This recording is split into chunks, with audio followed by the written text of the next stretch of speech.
acesso ao canal, que é o Wadi. A gente vai dar início agora, se não me engano, ou é o quarto vlog ou é o quinto. Na hora eu boto no número correto. Vamos lá dar início, né? Deixa eu tirar meu óculos. Então, a gente vai dar continuidade, né? Algumas coisas que nós estamos conversando, que é uma conversa espiritual. E às vezes com alguma coisinha para quebrar, assim, aquela tensão. Hoje eu vou falar de alguns sonhos que eu tive, sonhos de revelação, mas não foram sonhos, é porque no período que aconteceu, eu não sabia que era desdobramento. Eu não sabia que era no momento que você está desdobrado e você consegue ver, quando você está em viagem astral. Pronto. Mas só que no período, quando aconteceu esses, que eu achava que eram sonhos, eu não sabia que era que eu estava desdobrado, em viagem astral. Mas vamos lá. Porque também as coisas eu só vim aprendendo com o tempo, vim pesquisando, levou muito tempo para aprender. Então, agora eu vou falar um pouco de pessoas que faleceu, né? Muitos amigos meus faleceram, principalmente com o HIV. Foram vários, né? Em homenagem eu poderia citar o nome, mas não vou citar o nome não, mas eu deixo assim que os espíritos de luz, né? E o Senhor dê direção para eles, que coloque eles em boas colônias espirituais. Dessas pessoas, tudo que eu conheci desde lá dos meus 16 anos, quando eu era jovem, que eu saía com esses rapazinhos, né, que eram adolescentes como eu. Desse período só tem vivo eu, João Batista, um abraço, o Biraci Pipoca, Inado,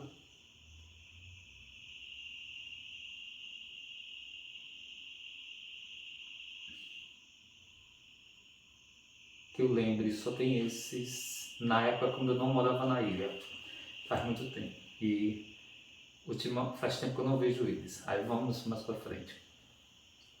Eu tinha um grande amigo que eu trabalhei com ele me incentivou a ir trabalhar com ele, né? E chegou até um período, depois de muitos anos, eu fiquei com raiva de uma coisa que ele fez comigo, eu fiquei com raiva e me afastei dele. Que foi no período, mas a gente foi muito amigo mesmo.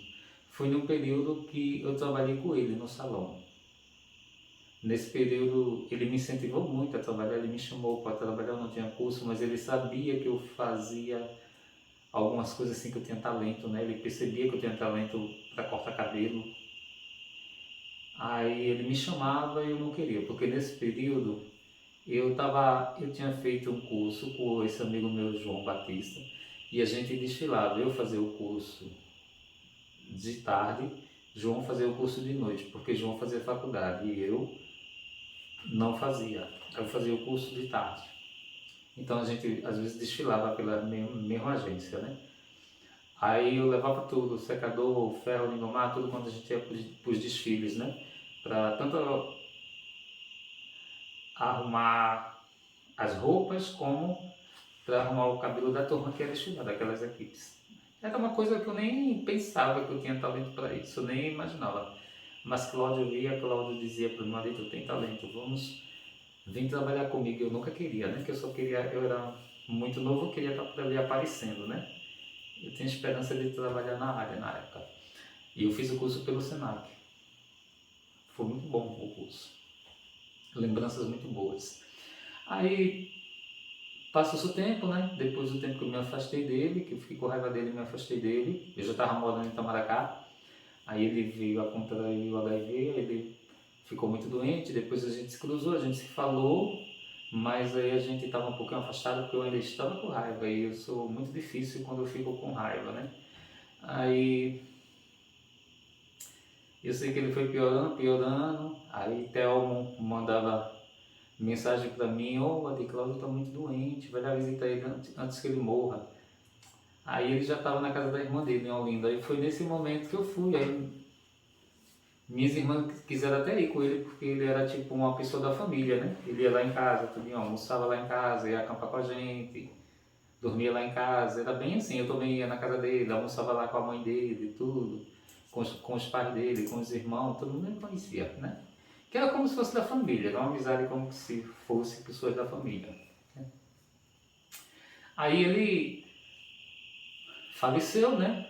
Aí no dia que eu fui visitar ele, ele estava bem magrinho, já não falava mais. Quando chegou o momento de eu entrar no quarto para falar com ele, aí estava magrinho, a gente foi chorar, etc. E com 2 semanas ele faleceu. Aí pronto, aí a gente foi pro enterro dele e tudo mais, foi em Olinda. E a pessoa que ele tinha um relacionamento não foi mais no testamento dele, ele botou o nome da pessoa. A gente tudo não foi. Eu não cheguei na hora do testamento, mas papai foi mais cedo. O papai estava lá quando o testamento foi lido e papai me disse que foi lido o nome da pessoa, que era a pessoa que tinha um relacionamento com esse meu amigo. Aí eu não cheguei a ver o testamento, né? Eu não cheguei a ver quando foi lido o testamento, porque ele deixou um testamento. Porque ele tinha apartamento, tem as coisas, tudo. O papai disse o que foi que ele deixou para a pessoa que ele tinha um relacionamento. Aí a gente foi pro enterro, tudo passou-se. Aí foi passando os dias. Depois de muito tempo, eu vi ele em sonho, né? A gente teve contato em sonho. No sonho, ele estava magrinho ainda daquele jeito, mas falava tudo alegre. A gente estava num lugar que parecia uma cidade normal, mas era tudo lá, era sempre. Todos os sonhos que eu tive com ele era sempre de noite. Lá era sempre como se fosse de noite. Aí passou-se. Aí eu tinha aqueles sonhos, eu achava estranho, achava que era sonho, mas ele doente ainda. Assim, não era que ele estava doente, ele aparentava um corpo bem magrinho ainda, que não estava até ficando estranho, assim. Eu achava que ele tinha HIV e ele se comportava como não tivesse, né? Porque realmente lá ele não tinha, né? Era só porque a minha cabeça viu um pouco da doença dele e achava que ele tinha lá, mas não tinha mais, era só o espírito dele estava se restaurando aos poucos, né? Que leva um tempo ao espírito da pessoa voltar o visual normal da pessoa. Aí passou-se várias vezes, vários encontros. Eu cheguei a ter um encontro com ele, assim, que eu pensava que era sonhos, que eu tinha uma irmã que morou perto do Hospital Central. E eu cheguei a encontrar ele naquela rua. Eu descendo e ele vinha subindo, né? Aí a gente ficou conversando e foi descendo. Ali ele já estava um pouco melhor, já não estava tão magrinho. Aí passou-se muito tempo, acho que eu vi ele, eu tive sonhos estranhos com ele umas 7, 8 vezes. Depois eu vi novamente ele em outro local já. Eu não sei determinar os locais porque nem sempre dava para entender aquele bairro, aquilo ali onde era.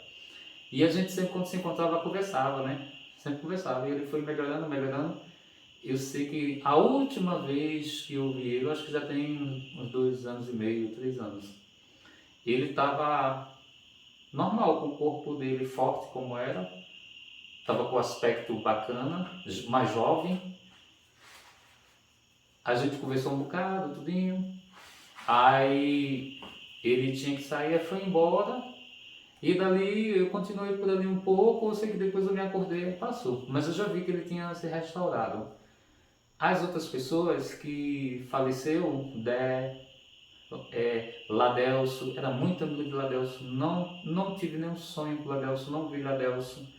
Eu tinha muita amizade com ele, conversava muito com ele, que era irmão de santo. Ladelso era irmão de santo da gente.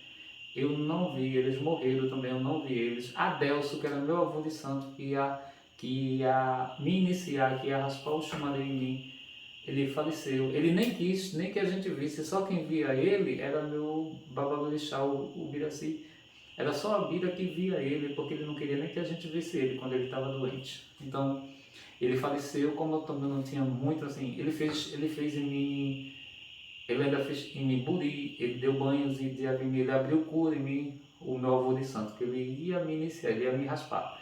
Então, ele ainda fez algumas coisas no meu corpo, né? Foi abrir curas, me deu banho, me deu buri. E quando ele morava em São Paulo, mas ele vinha aqui, aí fazia as obrigações dos filhos de santo dele, que tinha casa aberta, né? Que tinha terreiro aqui em Pernambuco.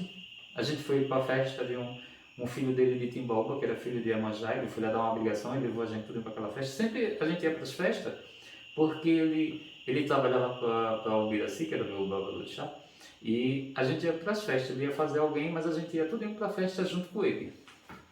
E era ele que ia me iniciar, era ele que ia me raspar. Aí pronto. Eu sei que ele também morreu, né? Ele morreu antes de Bira. Primeiro morreu ele, depois morreu Bira. Aí passou-se um bom tempo. Eu nem sei onde ele foi enterrado, nada, porque não convidaram a gente, nada que ele era muito importante assim no orixá. E ele era muito reservado.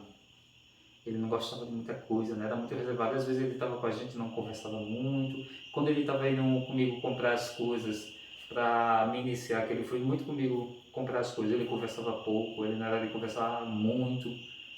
Ele não gostava muito assim de muita intimidade nele, era muito fechado.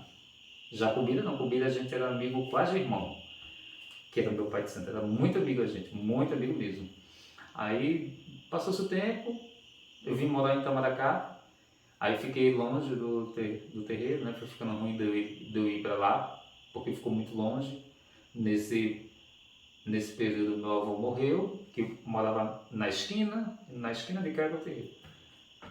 Aí foi passando mais o tempo, eu sei que depois de muitos anos aqui, eu nem sabia que Bida ainda veio para cá, passou um Natal aqui com a gente, fez ceia de Natal com a gente, eu tenho até fotos com ele. Ele ficou aqui, dormiu, ficou no dia da véspera, fez ceia com a gente, estava ele, meu amigo da Itália, Amaury, e depois ele dormiu em casa, tudo, porque o menino estava tudo lá em casa, todo mundo lá em casa. A gente fez uma ceia, ele também sabia cozinhar, eu sabia cozinhar, o Maurício sabia cozinhar, Tânia sabia cozinhar, todo mundo sabia cozinhar, e Marcelo sabia cozinhar. A gente se juntava e a gente fazia várias comidas, cada um dava um prato, uma coisa, mas só que a gente fazia comida para todos, né? Aí sempre era bastante farto, né? Porque todo mundo ajudava. Todo mundo dava uma parte e terminava se tornando muitas coisas, né? Porque cada um entrava com uma coisa especial. E era tudo sempre lá em casa. Aí pronto. Eu sei dizer que depois de um tempo aí veio uma pessoa que eu conhecia e me disse, olha, ele soube que o Biraci morreu. Eu disse, não, eu nem sabia que ele estava doente. Porque eu nem sabia que ele estava doente. Quando ele adoeceu, eu não sabia. Porque como eu estava morando distante do lugar que ele morava, e eu não tinha o telefone dele, não tinha não. Aí ele não estava me comunicava assim, quando ele vinha, quando a gente se encontrava. Aí pronto, eu sei dizer que depois de sair, eu só cheguei a ter um contato em sonho estranho duas vezes. Um foi lá antes da Ocoa, que eu vi ele perto dos bambuzais, na BR, porque tem um bairro assim embaixo. Eu encontrei ele ali na parada do ônibus, a gente conversou. Nessa época eu estava evangélico, aí ele disse para mim, continue no evangelho. Ele disse, você foi tão interessante. Aí a gente conversou, ele estava bem, ele estava do jeito que ele era, do mesmo formato, até porque eu nem cheguei a ver ele doente, porque eu nem sabia que ele ficou doente. Quando eu soube, ele já tinha morrido, eu nem sabia. Aí, porque eu vim morar distante, né? Eu vim morar em Itamaracá, distante de onde eu ia. É muito distante, por isso até que eu me afastei lá do terreiro, porque era muito distante. Quando eu ia lá, eu tinha que dormir lá. Aí, depois eu vi ele de novo, eu vi ele uma outra vez, também no local, foi tipo um desdobramento numa cidade. Aí a gente tava lá com algumas pessoas, eu sei que a gente tava no lugar, tipo um barzinho simples mesmo, esses barzinhos bem simples. Aí tava todo mundo na mesa, eu sei que eles estavam bebendo, e eu não bebo, né? Mas eu tava lá, tava conversando tudo. Eu não vi meu amigo Dé também que faleceu, não vi Ladelso também que faleceu, que também fazia parte de lá. Eu não vi essas pessoas, só vi ele e outras pessoas que eu não conhecia, né? Que outras pessoas eu não conhecia realmente. Eu sei que passou, meu amigo Ladelso, eu não vi também, a gente ia muito pra praia junto, a gente saía muito junto, a gente era muito amigo. Ele morava em Managuape, também eu nunca vi ele. Depois que ele faleceu, eu nunca vi. E quando ele faleceu, eu nem fui para o enterro dele também, porque eu não sabia. Porque como ele morava muito distante de mim, que onde eu moro é distante das pessoas que eu conheci quando eu era adolescente, né? Que eu era jovem. É bem distante aqui de onde eu moro, do local. Aí às vezes a gente só sabe das coisas se alguém deu uma informação, né? Ele veio aqui umas 2 vezes só, depois que eu vim morar na ilha, veio aqui umas 2 vezes, mas ele não era muito de vir aqui, porque ele trabalhava no hotel e ele morava em Maranguape, Maranguape 2, que tem Maranguape, Maranguape 1, Maranguape 2 e Maranguape 3. São 3 bairros enormes, para chegar em Rio Doce, para chegar em Olinda e no Janga. São bairros bem grandes. Aí também eu não soube, infelizmente, que Deus também o proteja. Eu nunca vi ele, nunca vi nem no sonho, eu gostava muito dele. A gente ia muito para a praia, muito. Saudades também dele, tenho saudades. Ele trabalhava, ele incorporava, ele tinha umas entidades bem bonitas e ele incorporava. E aí passou-se todo esse tempo, eu sei que meu pai estava também doente, com depressão, bastante doente. Passou em 6 anos com depressão, ele achava que tinha asma. Aí ele veio morar aqui em Itamaracá, foi morar numa casa lá para trás, ele se mudaram para aqui para minha rua, perto aqui da minha casa. Aí numa das noites, ele faleceu na madrugada. De manhã minha mãe me chamou, aí ela me contou, olha, ela falou comigo no vasculhante, teu pai faleceu. Eu tinha me acordado naquela hora, nem os cabelos tinham penteado, não tinha nem escovado os dentes. Aí eu abri a porta para ela entrar, abracei ela, dei uns conselhos a ela, fiquei conversando com ela. Quando ela melhorou, aí a gente foi para lá, para eu me ver, né? Eu escovei o dente e fui. Aí ele faleceu sentado na cadeira do sofá, fazendo nebulização. Ele até mordeu a máscara, que eu acho que foi uma dor que ele teve, de repente mordeu a máscara. No caminho, uma mãe me disse, olha, foi muito estranho, porque na madrugada eu vi uma movimentação espiritual muito intensa, assim, espíritos saindo e entrando no quarto. Ela me contou, porque ela sempre também teve esses negócios, né? Sempre aconteceu com ela. E ela me contou. Agora ela disse, eu não sabia que estava acontecendo isso, mas aquilo ali era alguma coisa já relacionada porque ele ia desencarnar. E provavelmente foi, né? Os mentores estavam ali tudo para ajudar ele, porque ele tinha muito medo da morte. E a depressão dele era muito, ele tinha um pavor tremendo da morte. Mas quando a morte chega não tem escapatória. Aí eu fiquei um pouco sentado lá no sofá junto dele, esperando coragem, que eu fiz uma coisa que eu nunca tinha feito, que eu nunca tinha tocado assim, pego numa pessoa morta, nunca tinha feito isso. E eu estava com essa curiosidade, eu queria sentir como era o corpo, né? Sem o espírito dentro. Aí eu peguei a mão dele, segurei a mão dele, não tinha nada na mão dele. A mão estava fria e não tinha vida. Não é assim quentinho como a gente é. A gente pega na mão da outra pessoa, a gente sente a vibração, a gente sente a energia da pessoa, não tem nada. Ali no corpo dele não tinha nada. Se ele estava ali também eu não senti nada assim. Se ele estava ali, nada. E providenciado tudo para o enterro, foi triste, logo enterrou, porque como ele morreu em casa não precisou fazer autópsia, né? Porque ele morreu em casa, já se sabia que ele tinha um problema de depressão. Aí foi feito o enterro dele e tudo mais. Com poucos dias eu tive um sonho com ele, tipo desdobramento. Aí eu ia para casa de mamãe lá em Paulista, e quando eu vou chegando, que é perto da BR, aí eu vi ele na frente, eu contei isso à mamãe, eu vi ele na frente de casa. Aí eu disse para ele, porque tinha sido poucos dias depois do enterro, aí eu tinha dito para ele, o que o senhor está fazendo aqui? Aí ele me disse, eles me tiraram com 7 dias. Eu ainda lembro, ficou gravado aqui. Eles me tiraram com 7 dias. Aí eu disse para ele, mas pai, meu senhor morreu. Ele disse, não, eles me tiraram por 7 dias. Eu fiquei só olhando. Ele ficou, porque lá na casa de mamãe é alto, né? Que a base é alta. Aí tem a BR, aí na frente do terraço tem uma partezinha que sobe assim, uma rampinha. É um localzinho assim com um murinho para entrar no terraço e tem uma rampinha. E ele estava naquela parte, só que quando ele estava não tinha muro não, na frente não, mas só a rampinha, que é a calçada autônoma.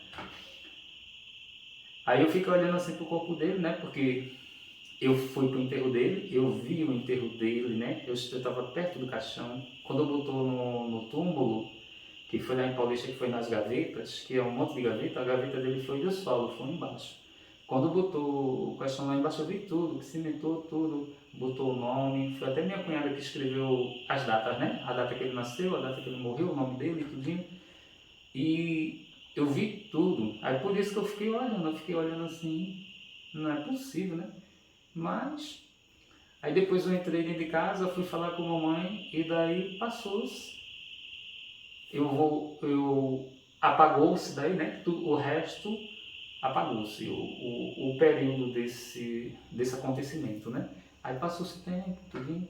E eu vi ele do jeito que ele estava, porque quando ele faleceu, ele estava magrinho, ele estava com a coluna um pouquinho troncha, porque ele tomava muito corticoide, que ele ficou viciado em Decadron, que é a injeção, e essa injeção de corticoide fazia muito mal, o médico não queria aplicar, e ele ficou viciado nessa injeção, porque ele achava que tinha asma, não tinha. Ele sofreu um bocado, mas qualquer coisa ele corria para o hospital, corria para o hospital, corria para o hospital. Ele era bem assim, tinha o maior medo de morrer. Aí passou-se mais uns tempos, né? Eu tive um novo encontro assim, com ele. Ele continuava assim, um pouquinho magrinho, estranho, né? Foi um encontro muito rápido. Eu sei que eu voltei de novo, porque às vezes o resto apaga. Eu lembro que foi bem rapidinho essa segunda vez. Aí passou-se um bom tempo, era de dia, eu sempre durmo de tarde, né? Normal dormir de tarde. Eu tinha comprado um colchão que enche um colchão de ar nas Americanas, de solteiro. Aí eu sempre botava o colchão aqui, o colchão era cheio direto, eu botava daqui, comprei a bomba, tudo, e eu me deitava, não no colchão todo, por causa do calor. Eu deitava metade daqui das minhas costas num colchão, e a outra parte eu ficava deitado no chão, né? Que era para ficar alto. E eu sempre me deitava na posição para cá.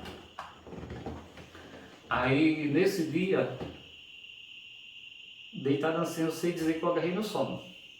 Apaguei. Aí de repente, aconteceu um negócio assim. Aí foi me dando uma emoção. Foi me dando uma emoção. Meu coração começou a acelerar e foi me dando uma emoção, vontade de chorar. Aí quando eu olhei para cá, aí isso é porque eu não sabia, naquela época eu não sabia disso, mas eu acho que eu estava em estado de catalepsia desdobrado. Alguma coisa estava assim. Aí quando eu olhei para cá, porque é aquele lance que você vê as coisas no local onde você está, né? Aí abriu-se um túnel, aqui desse lado, abriu um túnel circular com a luz branca luminosa, bem luminosa, cintilante, só que dentro do túnel era escuro. Aí vinha uma pessoa saindo do túnel, vinha uma pessoa pelo túnel. E essa pessoa vinha e estava, como o túnel era bem comprido, era escuro, né, dentro, né? Dava para ver que tinha uma pessoa, mas não dava para ver quem era. Mas só que estava acontecendo uma coisa muito estranha, porque quando essa pessoa vinha, eu fiquei muito emocionado, eu fiquei muito emocionado assim, já chorando, fiquei muito emocionado mesmo. Uma emoção tremenda. Aí quando eu vejo, era ele. Aí meu coração quase solta pela boca. Eu comecei a chorar. Eu estava chorando, eu chorei dormindo, em paralisia do sono. Aí ele veio, me arrodeou, né? Não disse nada, não falou nada. Dessa vez que eu vi ele estava bem, ele estava jovem, mas jovem e bonito como ele era. Os meus parentes dizem que eu pareço com ele. Lá tem um quadro assim do rosto dele, que eu tenho essa foto no meu celular, e eu pareço mesmo com ele. Se fosse dizer, tu não é filho dele, não tinha jeito, porque dos filhos lá da minha casa, dos meus irmãos, sou o filho que mais parece com ele. Todo mundo diz isso, toda vez que eu vou lá, aí olha pro quadro lá e olha para mim e diz, Meu Deus, como tu parece com... Todo mundo diz isso, mas tu parece muito com o Dinho, né, com o Ademir. Tu parece muito com ele, todo mundo diz isso. Mesmo jeitinho do bigode, mesmo formato assim do rosto. Aí, naquele momento assim, foi uma grande emoção. Eu chorei um bocado.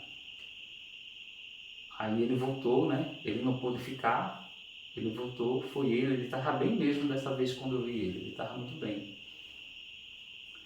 Aí pronto, eu despertei, mas eu já despertei emocionado, já foi diferente das outras coisas que eu contei. Foi muito emocionado que eu despertei, eu me acordei muito emocionado. Ainda me acordei chorando e com meu coração já saindo pela boca de tanta emoção. Foi uma emoção que eu não sei nem explicar. A emoção, tenho saudade do meu pai, muita saudade.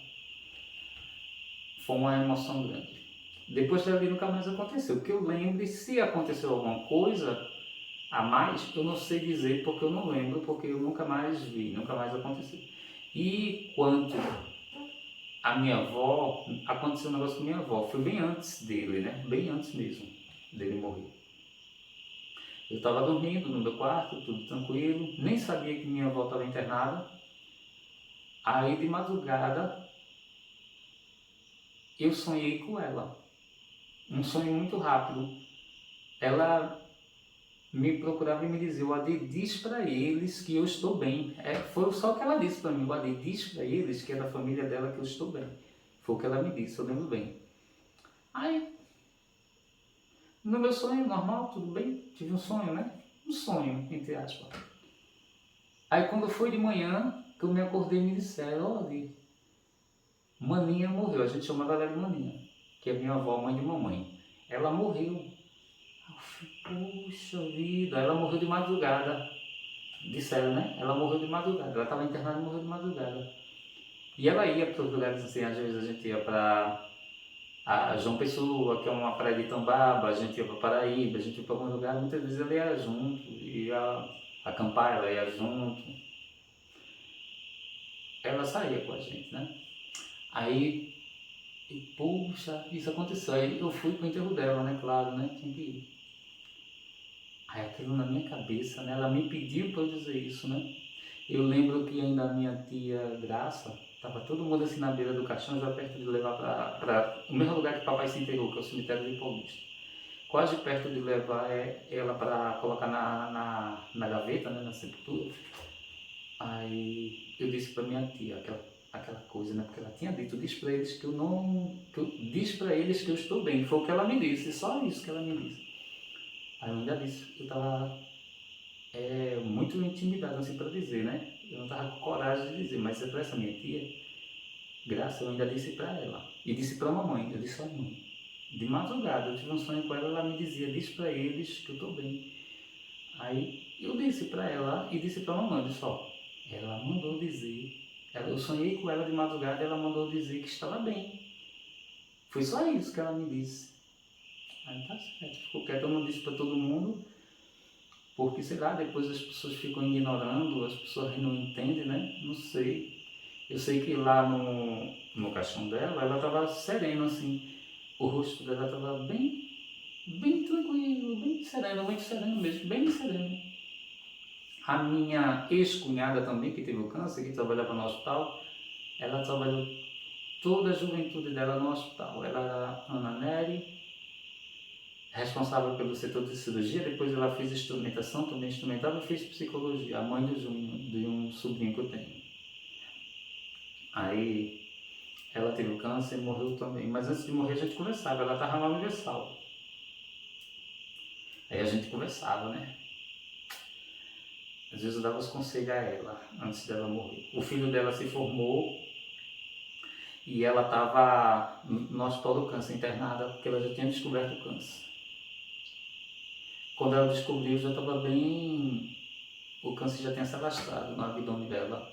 E ela trabalhava no hospital. Ela trabalhava de segunda a domingo, todas as semanas. Raramente tinha folga. Aí...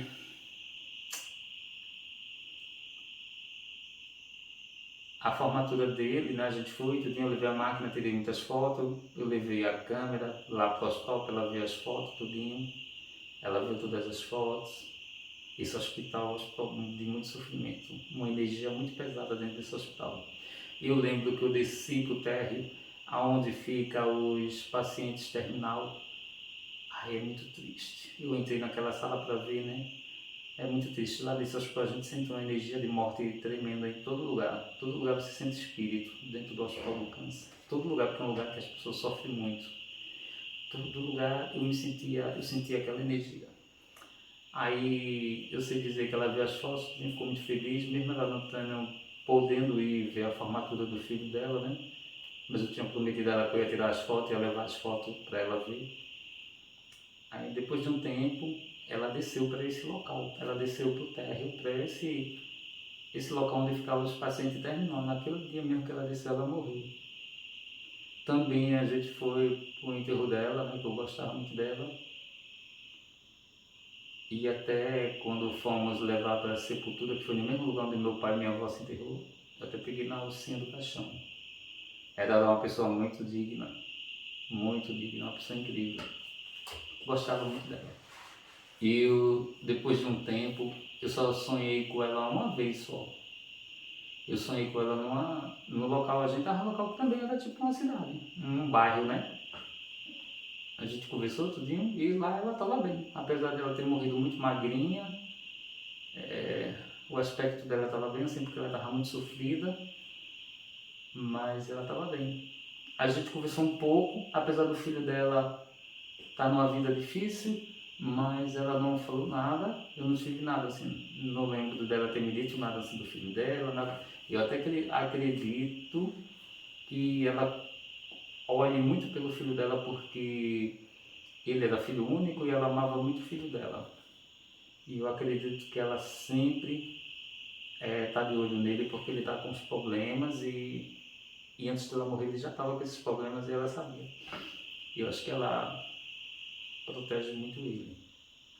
E quando eu tive contato com ela, foi um contato assim, que eu gostei muito, foi bem assim, foi bem interessante, né? Mas só foi uma vez e eu não lembro muito de todas as conversas. Não lembro muito porque... E eu não tenho contato com todo mundo, né? Porque outras pessoas, até da família faleceu, etc. Mas nem todo mundo eu nunca sonho, eu nunca vejo. Algumas pessoas, porque não é uma coisa que você quer. Esse lance assim, não é uma coisa que acontece porque você quis sonhar, porque você quis desdobrar, falar com a pessoa, etc. Não. É uma coisa que acontece naturalmente. Por exemplo, lá mesmo na casa de mamãe. Minha irmã, que eu tenho uma irmã que é de criação, ela tem 2 filhas. Ela disse que foi visitar a mamãe quando chegou lá, ela viu o papai lá na sala. O papai estava lá na sala. Mamãe já viu ele lá. No dia que ele morreu, mamãe disse que viu um beija-flor, entrou pela janela do quarto, aí veio e passou a língua aqui na testa dela. Ela disse, e um beija-flor não se aproxima das pessoas. Nunca se aproxima, né? Que é um pássaro bem arisco.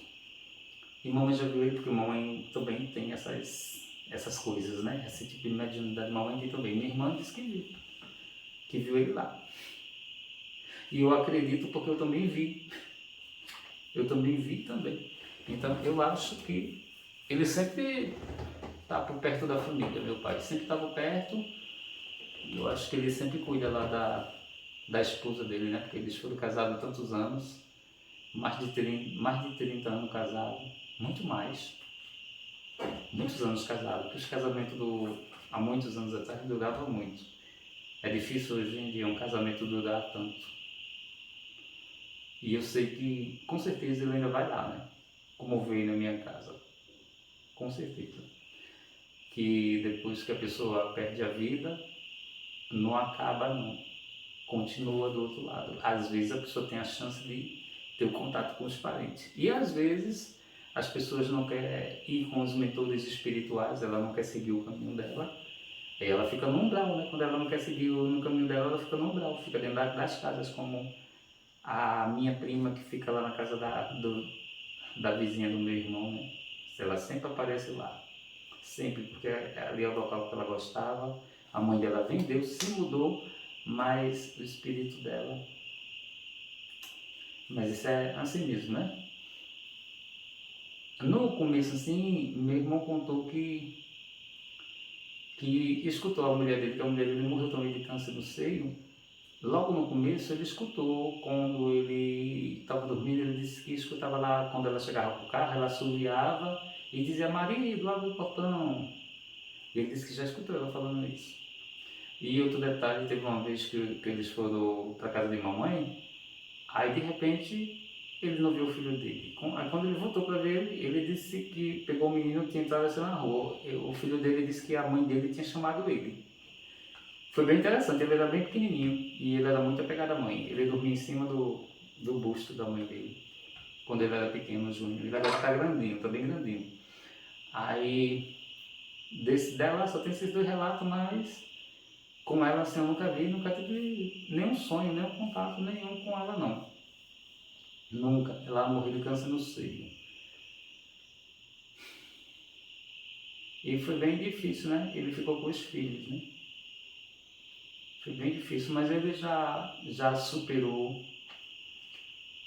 A morte é bem difícil. O rapaz que convivia com a gente, agora há pouco, ele faleceu também. O Eduardo, tem vídeos meu aí no meu canal, a gente andando na cidade com o Eduardo, tudinho. Tem vários vídeos na praia com o Eduardo, na praia com o Eduardo, quando a gente foi ver as manchas de petróleo. Tem muitos vídeos aí, mas eu nunca vi Eduardo na praia. Eduardo reencarnou há pouquíssimo tempo. Eduardo reencarnou, desencarnou há pouco tempo. Ele infartou, aí ficou no hospital 10 dias e faleceu. Então, desses relatos, que eu lembre assim agora no momento que eu lembro, foram esses que tem, né? Os que eu lembro, né, desse momento, foram esses. E essas coisas, assim, esses contatos, eles parecem contatos que parecem sonhos, mas não é sonho não, isso é você desdobrado, você está em viagem astral quando isso acontece, que não são sonhos. E também não acontece nem com todo mundo, nem quando você quer. Acontece quando lá do outro lado eles querem, não quando você quer. Não é você que decide. A espiritualidade é muito assim. As coisas não acontecem porque você quer. Elas acontecem quando eles fazem a ligação. Se você fizer a ligação, você não consegue. É eles que têm que decidir. Quando querem falar, ter contato, etc. Essa parte, toda a parte decidida do outro lado.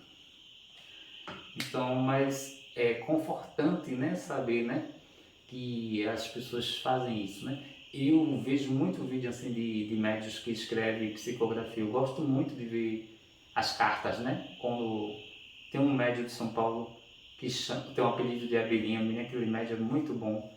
Eu admiro muito o trabalho dele. Ele ajuda muitos casais, assim, muitas pessoas que perdem seus parentes e precisa ver uma carta, escutar uma carta, uma mensagem para ficar confortável, porque tem gente que não, tem gente que sofre muito, né? Depois que o parente morre e aí fica sofrendo. É um sofrimento que assim que não para, né? E eu gosto muito da psicografia, que a psicografia ajuda muito, muito mesmo. E tem muitos médios que fazem psicografia. Isso que eu falei é o Abelhinho, porque ele é muito famoso lá em São Paulo. Tem um canal no YouTube que mostra ele psicografando. Aí senta naquela mesa vários médios e sempre mesa branca, tipo Allan Kardec. Aí eu já li o livro dos Espíritos, já li a Bíblia conforme o Espiritismo de Allan Kardec, eu li os 3 livros já. Eu gosto da obra dele, eu gosto muito de Chico Xavier, tenho uma grande admiração, não conheci Chico Xavier, mas ouvi uma parte da obra dele, e Chico Xavier é fantástico. Que médium incrível, que homem incrível. Deixou muita mensagem. Fora os filmes que já fizeram de obras dele, né? Tem até um terceiro agora, que é, se eu não me engano, é Meu Lar, que teve é muito massa e agora tem o outro, que estão terminando de filmar, que em breve vai passar nos cinemas. Ele fez um sobre as mães também, né? Que ele também fazia psicografia. E tem muitos médios no Brasil bom, muitos mesmo. O Brasil tem uma espiritualidade muito ampla mesmo, porque a Umbanda é daqui, a Jurema é daqui, aqui tem muita gente que faz psicografia, canalização, muito candomblé. Então, aqui no Brasil é muito rico de espiritualidade, muito rico mesmo, muito rico mesmo. É um país bem assim, aflorado nesse sentido espiritual. É isso aí. Eu encerro o vídeo aqui. Eu digo a vocês, assim, são coisas que acontecem que você não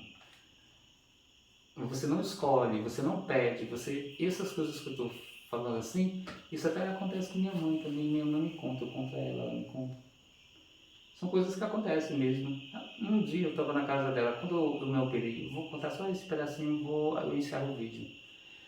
Eu me operei há uns 15 anos atrás, ou foi 16, de varize. Foi a primeira vez que eu me operei. Quando aconteceu a primeira vez, eu estava com 30, acho que eu estava com 32 anos, 33.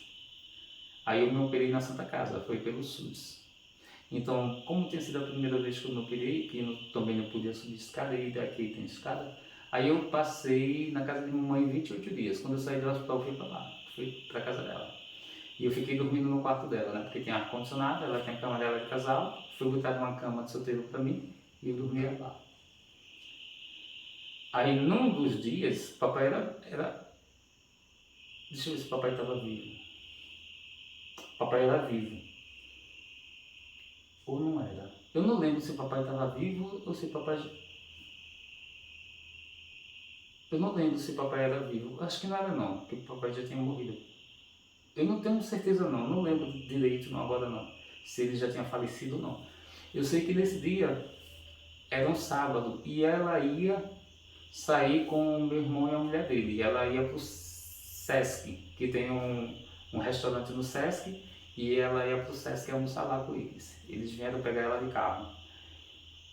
Aí eu sei que eram umas 4 e pouca quando ela saiu. Aí quando ela saiu, no quarto dela tinha televisão e tinha um triângulo daquele, que era tipo um travesseiro, mas é um triângulo, que você fica mais, assim, você deita mais em pé, assim. Aí quando ela saiu da cama dela, eu me acordei, eu vi lá, aí eu fui pra cama dela. Eu fui pra cama dela e liguei a televisão e fiquei vendo a televisão. Eu fiquei deitado assim, de lado, no triângulo, que eu fiquei bem em pé, assim, né, pra eu ver televisão, né. Mas foi pau naquele dia. Aí eu deitado ali, entretido, assistindo televisão, quando de repente uma coisa me agarrou por trás. Eu não estava na minha cama, eu estava na cama dela, aquele casal. Aí me agarrou por trás, menino. Ali quase foi um infarto. Porque não tinha ninguém no quarto e não tinha ninguém na casa, só quem estava foi eu. Porque ela saiu, fechou as portas tudinho e eu fiquei só dentro de casa. Aí ali eu gritei, foi aquele desespero. Vixe Maria, que coisa ruim, viu? Aí escuta essa, que essa é muito interessante. Aí depois que eu me livrei daquilo tudo, no instante eu me acordei, já não quis mais dormir. Aí eu saí do quarto, fui, tomei banho, tomei café. Fiquei um pouco assustado, apavorado com aquilo que aconteceu. E eu não estava dormindo não, estava acordado quando isso aconteceu. Eu estava vendo televisão. Aí quando a mamãe chegou, né, que eles vieram, trouxeram ela chegou, ela trocou de roupa, tudinho, ela vendo a novela, eu fui conversar com ela. Eu disse, mãe, a senhora não sabe o que aconteceu lá no seu quarto. Quando a senhora saiu, eu fui para sua cama, ver televisão de lá e deitar no seu triângulo, ele é bem grande assim, é um triângulo assim, vende nas Casas da Bahia, vende na Império, é em torno de uns R$100 que é para você não deitar totalmente, para você ficar vendo televisão assim com o corpo mais erguido. É um triângulo de espuma, mas é uma espuma densa. Aí eu disse, mãe, aconteceu assim, e eu estava tão entretido vendo televisão, como de repente uma coisa me agarrou por trás, que eu fiquei no desespero. Aí ela disse, olha, antes de eu sair, eu já me acordei porque isso mesmo aconteceu comigo na minha cama. Essa mesma coisa aconteceu comigo na minha cama, isso que tu está contando. Eu falei, eita mãe, que coisa, né? O que é que pode ser? Isso a gente nem imagina o que é, a gente não sabe o que é, não sabia nem dizer. Aí a gente conversou, foi tudo muito estranho. Ela disse, eu nem te disse nada quando eu me acordei, eu não te disse que era para tu não ficar com medo, mas aconteceu isso mesmo comigo, foi o que ela me disse. Porque ela também passa por umas coisas assim, só que o conhecimento dela sobre ser catalepsia, paralisia do sono, desdobramento, essas coisas, ela não sabe muito dessas coisas porque ela não é desse tempo, né? O tempo dela não tinha muitas explicações para as coisas. Ela sabe o que acontece, ela às vezes vê as coisas, tudo, mas ela não sabe explicar, né? Ela não tem explicação. Ela diz que é algo espiritual, né? Ela entende que é algo espiritual. Aí aconteceu a mesma coisa. Isso é uma das coisas que aconteceu. Não era, eu acho que não era papai. Eu não lembro. Pode ser que ele já estava morto. Eu acho que deve estar mesmo, porque eu não lembro que ele dormiu no quarto com a gente. Eu acho que ele já estava morto naquele período. Quando eu me operei e dormi lá, ele não estava vivo, não. Eu acho. Eu não tenho certeza, não. Mas eu acho que não. Eu não tenho certeza, não, porque já faz uma boa quantidade de anos que papai morreu. No instante passou o tempo. E fica só a saudade, né? A saudade fica, a gente nunca esquece. Eu sinto muita saudade do meu pai, porque a gente viajou muito, a gente fez muita viagem, ele era bem presente, né? Assim como família, que foi a família bem tradicional de criar os filhos até adolescente, estudar, tudinho. Aí foi bem tradicional, né? Bem tradicional, muito tradicional mesmo. É isso aí. Eu encerro aqui, né? Esse outro vlog. Eu tenho parceria com o PagSeguro. Quem quiser alguma máquina do PagSeguro, eu deixo os links aí. Moderninha Smart 2 com câmera na frente, câmera atrás, flash LED, sistema operacional Android 4G.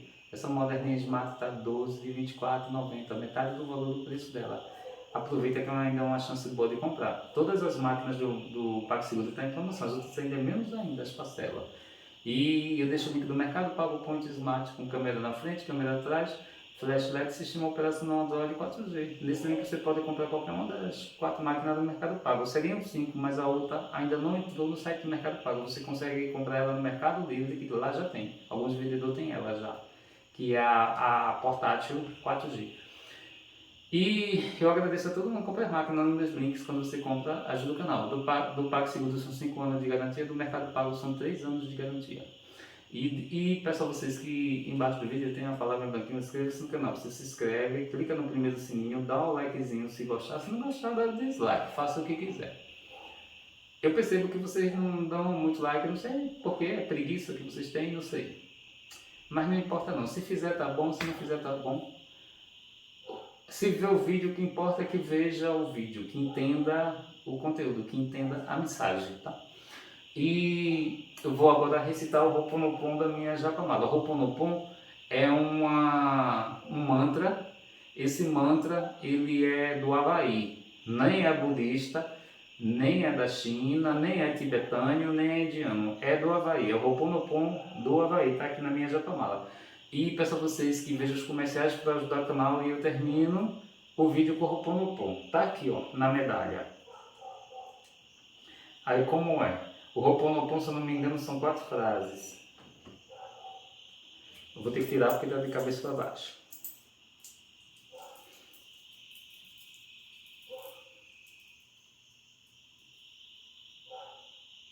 Sinto muito, me perdoe, te amo, sou grata. Esse é o Ho'oponopono. Aí esse mantra você fica recitando ele porque ele vai gerar uma energia. E essa energia vai ser uma energia boa para você, uma energia abençoadora, uma energia de paz. Aí você fica recitando ele e veja se vocês conseguem escrever. Sinto muito, me perdoe, te amo, sou grata. E se for homem, se quiser botar, bota sou grato. Sinto muito, me perdoe, te amo, sou grato ou sou grato. Sinto muito, me perdoe, te amo, sou grato. E o mantra vocalizado, que você faz ele com a sua voz, o mantra principal, o mantra mais forte que tem é o One. Aí você faz ele dentro das suas cordas vocais, você faz One, quando você faz, tenta achar o som desse mantra aqui dentro da sua corda vocal. One, one, quando você faz isso é um mantra poderosíssimo, um mantra que liga você ao Criador, né? Ao ser que é chamado de arquiteto do universo. Tchau, tchau, um abraço a todos.